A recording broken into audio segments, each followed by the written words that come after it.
Olá pessoal, eu sou o Miro Nildon, para quem não me conhece, e seja bem-vindo a mais um vídeo aqui no canal. Antes que o vídeo comece, já peço que subscreva-se, deixe aquele like, que estamos rumo a 5 mil inscritos. Quero avisar que a gente foi ver o Keylor ontem, ele se encontra muito bem de saúde, não é? Está bastante melhor. E conversamos com ele, ficamos lá por um bom tempo, conversando, sorrindo, tudo mais. Acredito que em breve ele voltará mesmo a gravar mesmo, para dar aquele papo, né, aquela atualização e ele contar-vos na primeira pessoa como é que foi. Então, antes que o vídeo comece, já só peço que subscrevam-se, deixem aquele like, que estamos rumo a 5 mil inscritos, que hoje a gente vai acompanhar algumas histórias de alguns estados do Brasil. Então, sem mais delongas, bora pro vídeo. Bahia. Foi onde os portugueses tiveram o primeiro contato com o Brasil, em Porto Seguro, em 1500. É a terra da primeira capital brasileira, Salvador, e a terra dos primeiros casamentos entre os portugueses e os tupis. Também foi um dos grandes polos no ciclo da cana-de-açúcar e um dos grandes portos de escravos no país, mas foi perdendo força quando o poder econômico e político migrou para o Sudeste. A Bahia tentou voltar ao topo com tabaco e cacau, depois com a primeira reserva de petróleo brasileira, mas não teve sucesso. Para piorar, nos anos 60, quando o Nordeste foi ligado ao Sudeste por estradas, muitos baianos imigraram, o que atrapalhou muito o desenvolvimento do estado. Hoje, a Bahia se reergue como uma das capitais mundiais da cultura africana, com o polo industrial de Camaçari e com a sua integração ao agro internacional. O polo industrial de Camaçari, tipo, qual é a função? O que faz o polo industrial de Camaçari? E também eu já percebi bastante que antigamente os estados, assim, digo não só do Brasil, assim como Moçambique, as províncias, tipo, davam algumas coisas em que no exterior não tinha, não é? E o mal disso tudo é que alguns países já entravam para tomar. Por exemplo, do que aconteceu com o Portugal para o Brasil, assim como Portugal para Moçambique, que praticamente faziam os moçambicanos de escravos e ainda queriam tornar de Moçambique um estado assim de Portugal fora da Europa, assim. Nossa, acho que seria algo muito diferente mesmo, né? Pernambuco. Foi o segundo lugar ocupado pelos portugueses na América, e da onde tiraram muito do pau-brasil. Também a origem do primeiro engenho Ainda existe esse pau-brasil?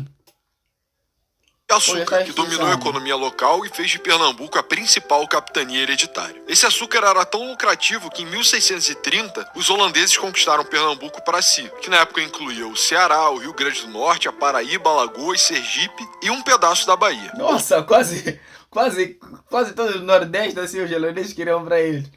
Meu Deus, hein? Mas nessas regiões assim de Pernambuco, nesses estados assim, que eram de Pernambuco antigamente, que agora não, ainda existem alguns alemães ou agora só estão lá no sul? Veja, Pernambuco já foi quase o Nordeste inteiro e já foi holandês, sendo recuperado pelos portugueses só em 1649, depois da Batalha dos Guararapes. Pernambuco foi perdendo território aos poucos, esses por bem em 1799, esses por mal em 1817 e 24. Na história recente, Pernambuco se destaca pela influência cultural, sendo o estado do Luiz Gonzaga, do Frevo, dos pensadores Gilberto Freire e Paulo Freire, e é claro, do atual presidente Lula. Rio de Janeiro.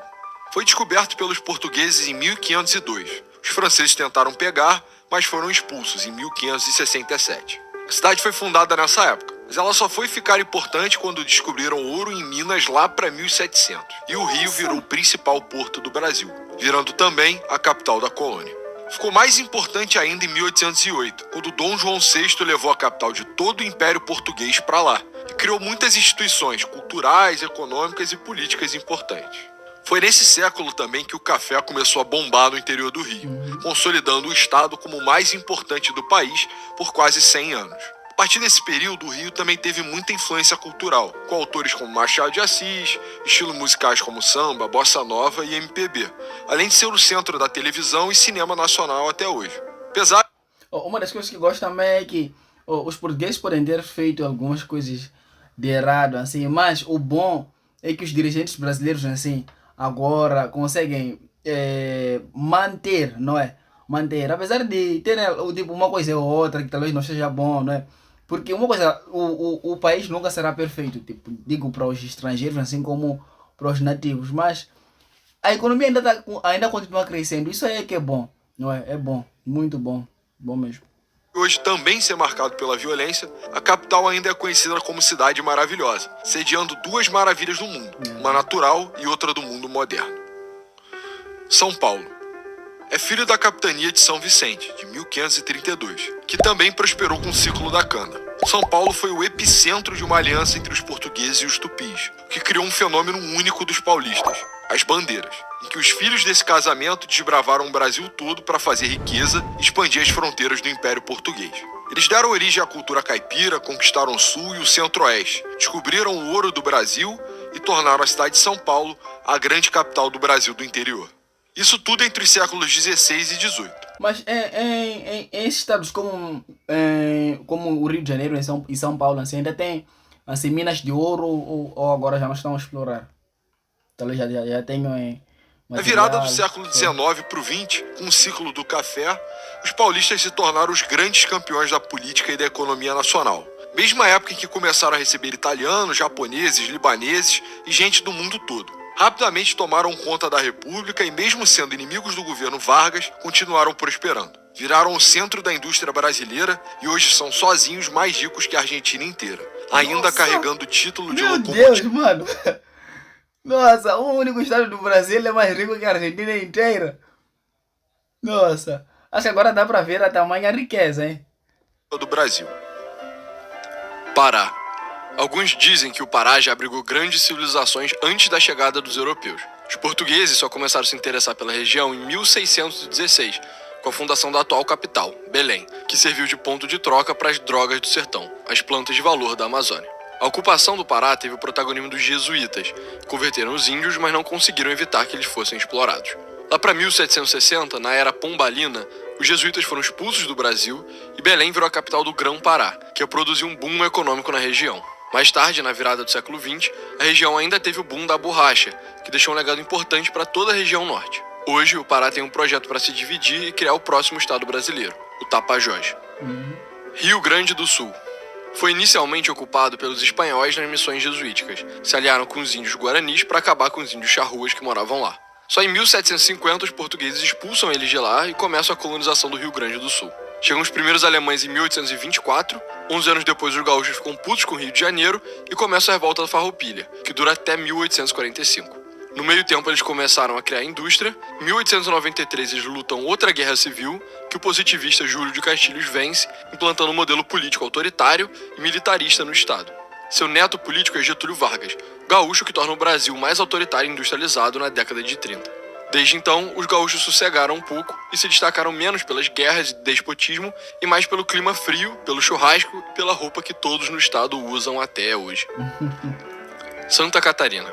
O estado começa na ilha de mesmo nome, que hoje é a capital. Foi ocupado por náufragos em 1515, foi abandonada, foi ocupada de novo por um bandeirante em 1680, que foi morto por piratas ingleses que destruíram a vila. Só lá para 1740 começa a ocupação de fato, principalmente por açorianos. Assim como no Rio Grande do Sul, receberam os alemães e italianos e se meteram na Revolução Federalista. Só que, infelizmente para eles, foram massacrados pelos militares do Floriano, que chegaram até a renomear a capital em sua homenagem. Em 1912, lutam a Guerra do Contestado, tipo um Canudos no sul, que delimita as fronteiras atuais do estado. Desde então, Santa Catarina se destaca pela cultura alemã no interior e pelas praias no litoral. Agora entende-se por que Minas Gerais. Foi fundado por entradas do Nordeste, mas quem descobriu o ouro foram os bandeirantes paulistas, provavelmente lá para 1600 em segredo, mas oficialmente em 1692. 15 anos depois começa a Guerra dos Emboabas. Será que o nome Minas Gerais vem por causa dessas minas que foram descobertas assim, já entre paulistas e os recém-chegados para ver quem ia mandar no ouro? Os paulistas perdem, Minas Gerais passa a ser controlado pela coroa portuguesa e passa por uma era de ouro, isso é, até ele começar a acabar. Lá para 1700 e pouco, os portugueses começaram a cobrar mais impostos dos mineiros, o que motivou a Inconfidência Mineira de 1789, em que 30 homens pensam em proclamar uma república independente, quase que um Estados Unidos mineiro. Não dá certo e o Tiradentes é morto. No Império, Minas aquieta, mas na República Velha o café torna o estado rico novamente e ele manda, junto com São Paulo, na política do país.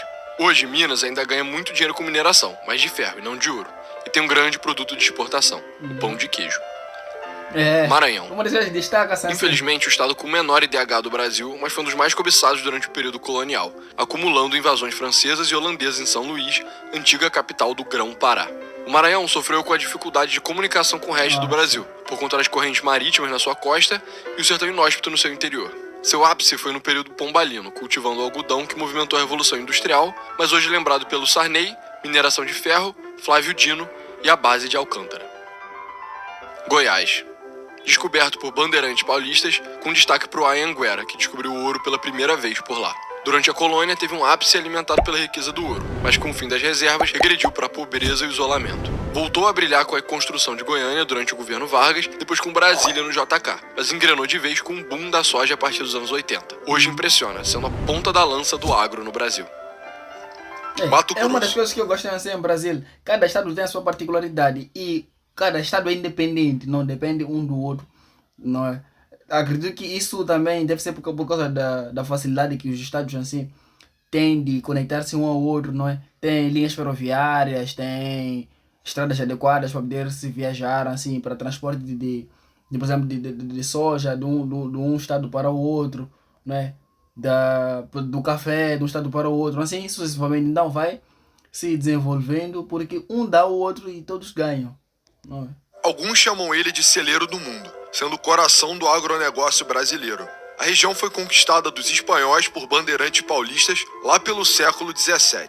Eles procuravam ouro em escravos indígenas, mas muitos acabaram ficando de vez para plantar.